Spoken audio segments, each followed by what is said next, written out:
Quero saudar o povo adquirido com a paz do Senhor. Quero louvar a Deus por essa oportunidade de mais uma vez estar trazendo uma palavra no canal Pedra Viva.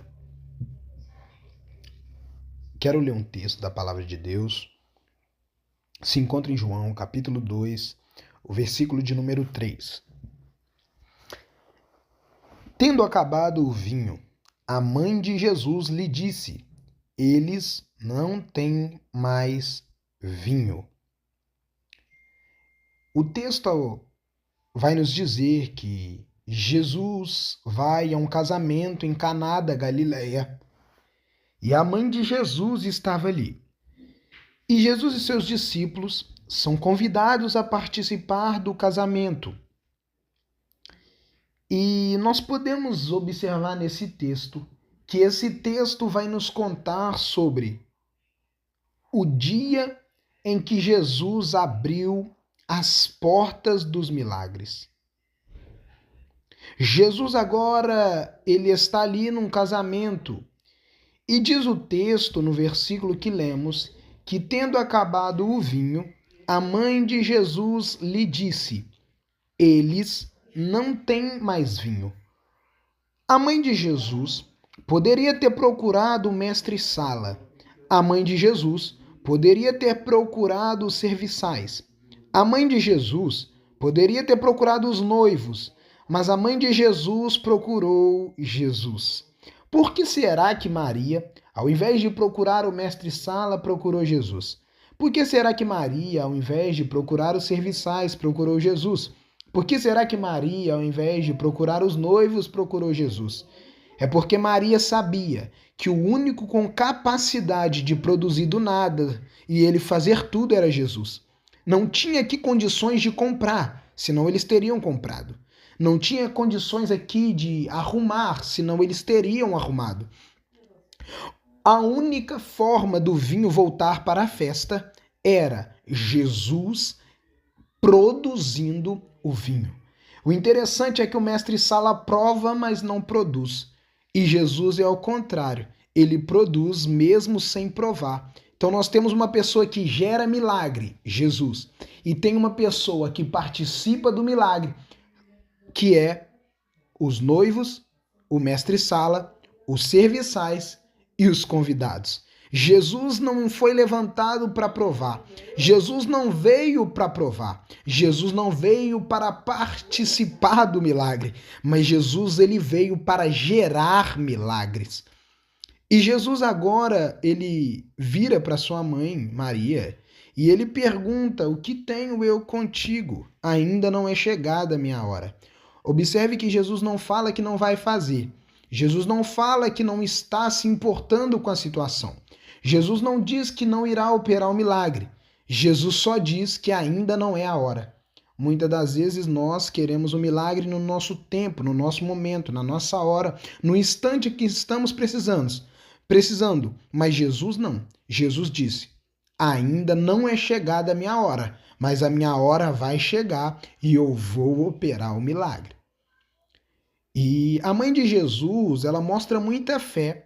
Primeiro, ao procurar a pessoa certa. Ao invés de ir ao mestre-sala, ela vai a Jesus. E no segundo momento, ela diz aos servos: seja o que for que ele vos pedir, fazei. Jesus disse que não é a hora, mas Maria continua com fé. Jesus diz que não é agora, mas Maria continua com fé. Ela diz: fiquem preparados, ele pode até não fazer agora, mas ele vai fazer o milagre. E diz o texto que estavam ali 6 jarros de pedra, que os judeus usavam para as purificações, e cada um levava 2 ou 3 metretas. Jesus disse aos serviçais: enchei os jarros com água. E os encheram até a borda.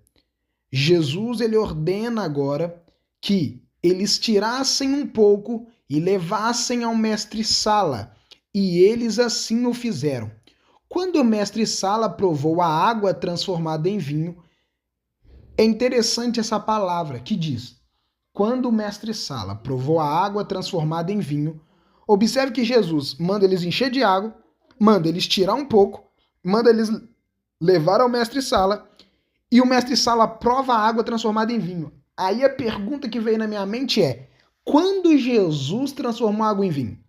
Aqui Jesus não ora, pelo menos não no texto.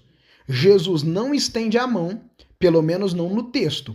Jesus não faz nada a não ser mandar eles encher as talhas, tirar a água e levar o mestre-sala. E o mestre-sala não faz mais nada a não ser provar a água que já estava transformada em vinho. E aí eu pensei, quando Jesus transformou a água em vinho? Mas sabe o que eu percebo? É que nós não temos que saber quando. Nós não temos que saber como e nós não temos que saber o porquê. Jesus não está preocupado em explicar milagres. Jesus está preocupado em fazer milagres. Nós, seres humanos, temos a tendência de querermos a explicação para tudo. Mas Jesus estava dizendo, não pensem em como, mas participem do milagre que eu vos entrego. Não pense quando, mas esperem acontecer e provem do que eu ainda vou fazer. Jesus não está preocupado em explicar o momento que a água virou vinho. Jesus não está preocupado em mostrar o momento em que ele fez a oração. Jesus não está preocupado em mostrar o momento que ele estendeu as mãos. Jesus está preocupado em ter vinho para todos beberem. E o interessante é que a Bíblia diz que o mestre-sala prova primeiro. Depois ele leva ao noivo e depois todos os convidados vão beber. Isso é interessante, que Jesus respeita a hierarquia. Por quê? Jesus começa com quem conhece vinho. Jesus está mostrando para o mestre-sala, você prova, você conhece, você sabe, você escolheu os melhores vinhos para o casamento, mas o que eu dei é melhor do que todos que você escolheu. Então eu vou começar com você, você que conhece, você que acha que sabe, você que acha que é bom, você que escolhe o melhor. Eu vou mostrar para você que o que eu tenho do céu é superior a tudo que você escolhe na terra. Depois ele vai para os noivos. Os noivos eram aqueles que tinham o compromisso de festejar. Os noivos eram aqueles que estavam ali justamente comemorando o seu casamento. Jesus está dizendo, o seu casamento não ficará sem vinho enquanto eu estiver na festa. O seu casamento não ficará sem alegria enquanto eu estiver na festa. O seu casamento não ficará sem alegria enquanto eu estiver presente na festa. E o interessante é que lá atrás a mãe dele diz, Jesus, meu filho, eles não têm mais vinho. Por que ela fala eles? Porque ela sabe que Jesus tem. O mestre-sala não tinha, mas Jesus tinha. Os noivos não tinham, mas Jesus tinha. Os convidados não tinham, mas Jesus tinha. Todos podem perder o vinho. O vinho de todo mundo uma hora acaba, mas o de Jesus permanece para sempre. Observe que em 3 dias de festa, acabou o vinho. A festa dos judeus tinha o costume de durar 7. Em 3 acabou da terra, mas em 4 não acabou do céu. Em 3 acabou dos homens, mas em 4 não acabou de Deus. Em 3 acabou dos homens, mas em 4 não acabou de Jesus. O vinho que foi tirado da uva acabou, mas o que saiu da água não acabou.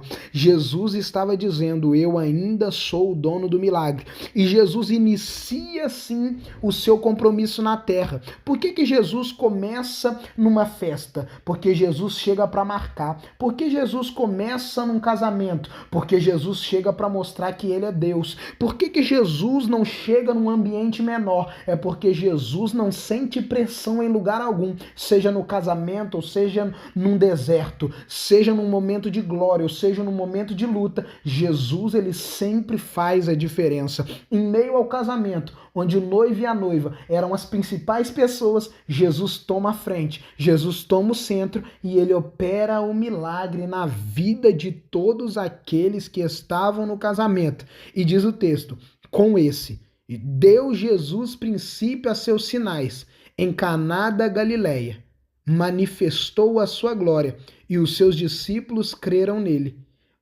Depois disso, desceu ele para Cafarnaum, com sua mãe, seus irmãos e seus discípulos. Sabe o que o texto está dizendo? Jesus só está começando. Enquanto alguns veem um milagre e pensam, quem é esse que operou esse milagre? Jesus está dizendo, calma, não se apavore, é só o começo. Eu já quero deixar essa palavra para você. Jesus só está começando. Esse vinho é só o início dos milagres. Jesus estava dizendo, a porta dos milagres, ela está aberta a partir de hoje. Que Deus abençoe a todos em o nome de Jesus. Amém.